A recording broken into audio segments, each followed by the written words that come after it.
പക്ഷെ പാകിസ്ഥാൻ വിറയ്ക്കുകയാണ്. എന്താണ് സംഭവിക്കുന്നതെന്ന് പാകിസ്ഥാന് തന്നെ മനസ്സിലാവുന്നില്ല. ആരാധനാലയത്തിൽ പെട്ടെന്നൊരു ആക്രമണം ഉണ്ടാകുന്നു. പിന്നെ ഈ ആക്രമിച്ച ആളെ പിടിക്കാൻ ശ്രമിക്കുന്നതിനിടെ അയാൾ സ്വയം പൊട്ടിത്തെറിക്കുകയാണ്. പാകിസ്ഥാനിൽ ഓൾറെഡി ബലൂചിസ്ഥാനിലെ ആഭ്യന്തര പ്രശ്നം ബലൂചിസ്ഥാൻ കൊണ്ട് വലിയ ബുദ്ധിമുട്ടാണ്. അതുകൊണ്ട് ആഭ്യന്തര പ്രശ്നം പാകിസ്ഥാനെ വല്ലാതെ ബുദ്ധിമുട്ടിക്കുന്നുണ്ട്. ഇതിന്റെ ഇടയിലാണ് ഈ ഇസ്ലാമാബാദിൽ വീണ്ടും ആക്രമണം ഉണ്ടാകുന്നത്. അതായത് ഈ നമ്മുടെ ഡൽഹി സ്ഫോടനം നടന്നതിന്റെ അന്ന് ഉച്ചയ്ക്ക് തന്നെ ഇസ്ലാമാബാദിലെ കോടതി സമുച്ചയത്തിൽ ഏതാണ്ട് 12 പേർ മരണപ്പെട്ട ഒരു ചാവേർ ആക്രമണം നടന്നു. അതിന് സമാനമായി തന്നെയാണ് ഇപ്പോ പാകിസ്ഥാനിൽ വീണ്ടും നടന്നിരിക്കുന്നത്. ഇതിന്റെ പിന്നിൽ അജ്ഞാതനാണ് എന്നൊക്കെയുള്ള ചില വിവരങ്ങൾ പുറത്തു വരുന്നുണ്ട്. എങ്ങനെ കാണണം പാകിസ്ഥാന്റെ ഈ ഭയപ്പാടിനെ? അല്ല, പാകിസ്ഥാൻ വളരെ അസ്വസ്ഥബാധിതമായ പ്രശ്നമായി മാറിക്കഴിഞ്ഞിരിക്കുകയാണ്. സ്വസ്ഥമായിട്ടുള്ള ജീവിതം ഇനി പാകിസ്ഥാന് സാധ്യമല്ല എന്ന നിലയിലേക്ക് കാര്യങ്ങൾ പോയിക്കൊണ്ടിരിക്കുകയാണ് ചെയ്യുന്നത്. അതിന് 2 കാരണങ്ങളുണ്ട്. ഒന്ന്, പാകിസ്ഥാൻ ഇതുവരെ പിന്തുടർന്നു പോന്ന ജനാധിപത്യ വിരുദ്ധമായിട്ടുള്ള അവരുടെ സമീപനങ്ങൾ, അതുപോലെ തീവ്രവാദികളെ സഹായിക്കുന്ന തരത്തിലുള്ള പ്രവർത്തനങ്ങൾ, തീവ്രവാദി കേന്ദ്രങ്ങളുടെ വളർച്ചയും വികാസവും അതിനാവശ്യമായിട്ടുള്ള പണവും പരിശീലന കേന്ദ്രങ്ങൾക്ക് നിർമ്മിച്ചു കൊടുക്കൽ, ഇതൊക്കെ ഒരു രാഷ്ട്രത്തിൻ്റെ സുസ്ഥിരമായിട്ടുള്ള വികാസത്തെ തകർക്കുന്നതാണ്. എന്തിനാണ് അവർ ചെയ്യുന്നത് വെച്ചാൽ അതൊക്കെ ഇന്ത്യക്കെതിരെ തിരിക്കുന്നതിന് വേണ്ടിയിട്ടും ഇന്ത്യയിലേക്ക് ഈ തീവ്രവാദി കേന്ദ്രങ്ങളിൽ പരിശീലിപ്പിക്കുന്നതായിട്ടുള്ള ആളുകളെ ചാവേറുകൾ എന്ന് വേണം തന്നെ വിശേഷിപ്പിക്കാം. അവരിങ്ങോട്ട് പറഞ്ഞുവിടും, അവരിവിടെ വന്ന് പ്രശ്നങ്ങളുണ്ടാക്കും. അങ്ങനെയാണ് ഡൽഹിയിലേക്ക് സ്ഫോടനങ്ങൾ അവർ സൃഷ്ടിച്ചത്, ഇവിടെയുള്ള ആളുകൾ ഉപയോഗിച്ചുകൊണ്ട് തന്നെ. പക്ഷേ അവിടെ നിന്ന് ആ ട്രെയിൻ ചെയ്യപ്പെട്ടിരിക്കുന്നതായിട്ടുള്ള ആളുകളാണ് അതിൻ്റെ പ്രധാനപ്പെട്ട കണ്ണികൾ എന്നുള്ള കാര്യം നമുക്കറിയാം. പക്ഷെ ഇപ്പോഴെന്താ സ്ഥിതി എന്ന് വെച്ച് കഴിഞ്ഞിട്ടുണ്ടെങ്കിൽ ഇത് പാകിസ്ഥാനെ തന്നെ ഗ്രസിക്കുന്ന തരത്തിലേക്ക് മാറി.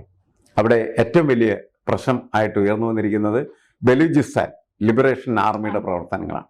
കഴിഞ്ഞ ദിവസം അവരൊരു സംഘം ആളുകൾ ചാവേറുകളായിട്ട് ഇരച്ചു കയറി നൂറുകണക്കിന് പാകിസ്ഥാൻ പട്ടാളക്കാരെ തകർത്തത് നമ്മൾ വായിച്ചു കഴിഞ്ഞുള്ളൂ. അത് കഴിഞ്ഞതിന് ശേഷമാണ് പെട്ടെന്ന് ഇപ്പോൾ ഇസ്ലാമാബാദിലെ ഒരു പള്ളിയിൽ അതിന്റെ എനിക്ക് തോന്നുന്നത് ഉച്ചപ്രാർത്ഥനക്ക് ആളുകൾ വരുന്ന സമയത്തും അകത്തേക്കും പുറത്തേക്കൊക്കെ പോയിക്കൊണ്ടിരിക്കുന്ന സമയത്താണ് ഈ അജ്ഞാതൻ അയാൾ അവിടെ പ്രത്യക്ഷപ്പെടുകയും ഇയാൾ അക്രമിയാണെന്ന് തോന്നുകയും അയാളെ പിടിക്കാനായിട്ട് ശ്രമിച്ച സമയത്ത് അയാൾ സ്വയം പൊട്ടിത്തെറിക്കുകയും ആ പൊട്ടിത്തെറിക്കയിലെ നിരവധിയാണ് 69ലധികം ആളുകൾ മരിച്ചു എന്ന് പറയുന്നതാണ് വാർത്ത.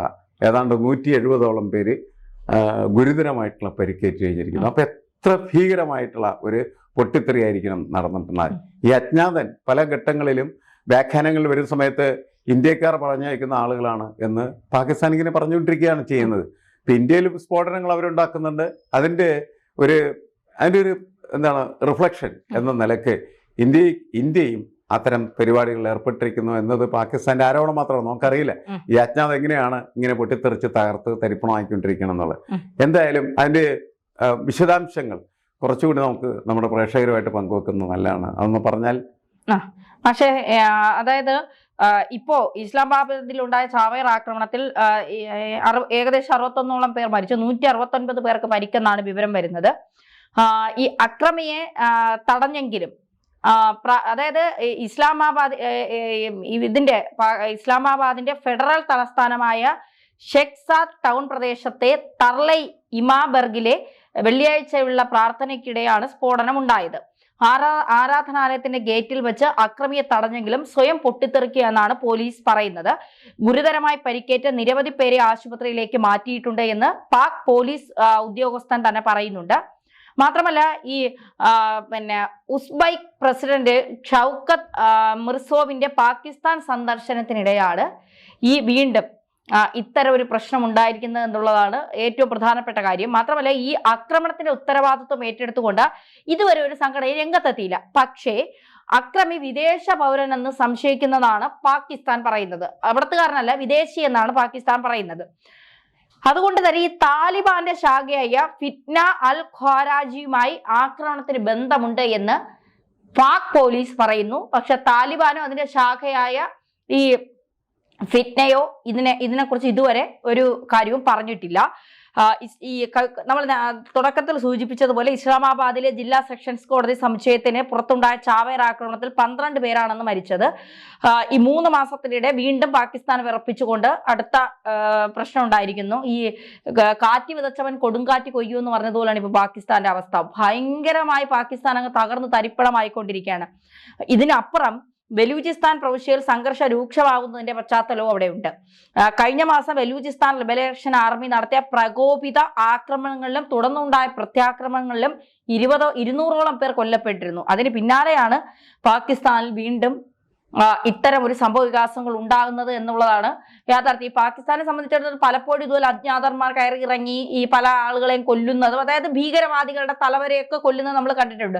ഇപ്പൊ പാകിസ്ഥാനിന്റെ ഉള്ളിൽ കയറി ഒരു ചാവേർ ആക്രമണം നടത്തുന്നു എന്ന് പറയുന്നത് ഒന്ന് ഒരു തീവ്രവാദികളെ വളർത്തി പാലൂട്ടി വളർത്തുന്ന ഒരു രാജ്യം, ആ രാജ്യത്തിന്റെ അകത്ത് വേറൊരുത്തൻ അതിക്രമിച്ച് കയറി അവിടെ ചാവേർ ആക്രമണം നടത്തണമെങ്കിൽ ഇവനെക്കാളിലും വലിയ തീവ്രവാദിയായിരിക്കണം അവൻ, അല്ലേ?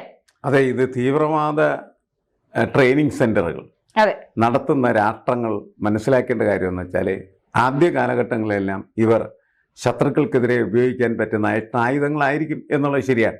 പക്ഷെ കുറെ കഴിയുന്ന സമയത്ത് അവർ തിരിച്ച് ഇവരുടെ തന്നെ നെഞ്ചിന് നേരെ തിരിയും.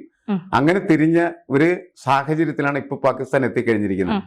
അവർ തന്നെ വളർത്തിവിട്ടിരിക്കുന്ന ഭീകരവാദികൾ അവർക്കെതിരായിട്ട് അക്രമം നടത്തുന്ന അല്ലെങ്കിൽ ചാവറായി മാറുന്ന പൊട്ടിത്തെറിപ്പിക്കുന്ന അജ്ഞാതന്മാരായിട്ട് അവരുടെ മുന്നിൽ പ്രത്യക്ഷപ്പെടുകയാണ് ചെയ്യുന്നത്. അവർക്ക് വേണമെങ്കിൽ പലതരത്തിലും അത് വ്യാഖ്യാനിക്കാം. ഇത് അഫ്ഗാനിസ്ഥാനിൽ വന്ന അവിടുത്തെ ഭീകരവാദികളാണ് എന്ന് പറയാം, അല്ലെങ്കിൽ ഇന്ത്യ പറഞ്ഞയച്ചിരിക്കുന്ന അജ്ഞാതനാണ് എന്നെല്ലാം പറയാം. കാരണം എന്ത് പ്രശ്നം ഉണ്ടായിക്കഴിഞ്ഞാലും പാകിസ്ഥാന്റെ ഒരു വ്യാഖ്യാനത്തിൽ, ഒരു ഇന്റർപ്രിട്ടേഷനിലെ ആരുണ്ടാവും? ഇന്ത്യ ഉണ്ടാവും. ആ ഇന്ത്യയാണ് അത് ചെയ്തത് എന്ന് പറയും, ചെയ്താലും ഇല്ലെങ്കിലും. അതിൻ്റെ കാര്യകാരണ സഹിതമായിട്ടുള്ള അന്വേഷണങ്ങളൊന്നും പ്രശ്നമല്ല. കാരണം എന്ത് വിഷയം ഉണ്ടായിക്കഴിഞ്ഞാലും ആ വിഷയത്തെ ഇന്ത്യക്കെതിരെ നിർത്തുക എന്ന് പറയുന്നതാണ് പാകിസ്ഥാന്റെ ആത്യന്തികമായിട്ടുള്ളൊരു ഡിപ്ലോമസി. അതാണ് ഇക്കാര്യത്തിൽ. അതുകൊണ്ടാണ് ഇവിടെയും ഇക്കാര്യത്തിൽ ഇങ്ങനെയുള്ളൊരു അഭിപ്രായം അവരുടെ ഇടക്ക് വരുന്നത്. പക്ഷേ അവർ ഔദ്യോഗികമായിട്ടത് പറയില്ല. ഔദ്യോഗികമായിട്ട് ഇപ്പോൾ പോലീസിന്റെ ഭാഷ്യമനുസരിച്ചിട്ട് അഫ്ഗാനിസ്ഥാനിലെ തീവ്രവാദി സംഘത്തിൽപ്പെട്ട ഏതെങ്കിലും ഒരു ചാവേറായിരിക്കാം ഇവിടെ നിന്ന് പൊട്ടിത്തെറിച്ചതെന്നാണ് അവർ പൊതുവായിട്ട് കണക്കാക്കപ്പെടുന്നത്. ഞാൻ പറയുന്നത് ഇവിടുന്ന് മാത്രമല്ല, ബലൂചിസ്ഥാനിൽ നിന്നും വരാം. കാരണം കഴിഞ്ഞ ദിവസത്തെ ബലൂചിസ്ഥാനിൽ നടന്ന ആ ചാവേർ ആക്രമണത്തിൽ 2 സുന്ദരികളായിട്ടുള്ള ചെറുപ്പക്കാരികൾ ഉണ്ടായിരുന്നു എന്നുള്ളതിൻ്റെ പടം വളരെ വ്യാപകമായിട്ട് സാമൂഹ്യ മാധ്യമങ്ങളിലൊക്കെ വൈറലായതാണ്. അവർ തന്നെ കൊടുത്ത പടമാണ്. എന്നുവെച്ചാൽ ബലൂചിസ്ഥാൻ ലിബറേഷൻ ആർമി എന്ന് പറയുന്നത് എന്ത് വില കൊടുത്തും അവരുടെ സ്വാതന്ത്ര്യം നേടിയെടുക്കാനായിട്ട് ശ്രമിച്ചുകൊണ്ടിരിക്കുകയാണ് എന്നുള്ളതാണ്. അപ്പോൾ അതുകൊണ്ട് എപ്പോഴും പാകിസ്ഥാനിലെ ഒരു അസ്വസ്ഥത നിർമ്മിക്കാൻ അവർ ശ്രമിച്ചുകൊണ്ടിരിക്കും. അവർ അതിൻ്റെ പിന്നിലുണ്ടാകാം എന്ന് കരുതാവുന്നതാണ്. പക്ഷെ പാകിസ്ഥാൻ്റെ ഒരു ഭയം എന്ന് പറയുന്നത് അത് അവരായിരിക്കില്ല എന്നവർ കരുതുകയാണ് ചെയ്യുന്നത്. കാരണം വിദേശി എന്ന് പറയുന്ന സമയത്ത് ബലൂചിസ്ഥാനെ ഒഴിവാക്കി എന്നാണ് അതിൻ്റെ അർത്ഥം. ഈ വിദേശിയിൽ പിന്നീട് വരുന്നത് ആരാണ്? അഫ്ഗാനികളും അതേപോലെ ഇനി ഇന്ത്യക്കാരുമാണ്. ഇവര് അജ്ഞാത രൂപത്തിലെത്തി അക്രമം നടത്തി കൊലപാതകം നടത്തുന്നു എന്നുള്ള നിഗമനത്തിൽ പാകിസ്ഥാൻ എത്തുകയാണ് ചെയ്യുന്നത്. അവരുടെ ഭീതിയും അതേപോലെ തന്നെ അവർ ഇതുവരെ നിർമ്മിച്ചിരുന്നതായിട്ടുള്ള പ്രവർത്തനങ്ങളുമൊക്കെ അവർ ഇത്തരത്തിലുള്ള ഒരു ഊരാക്കുടുക്കിൽ എത്തിച്ചിരിക്കുന്നു എന്നാണ് നമ്മൾ മനസ്സിലാക്കേണ്ടത്. നമ്മളുടെ ഒരു ചൊല്ലുണ്ടല്ലോ, വാളെടുത്തവൻ വാള.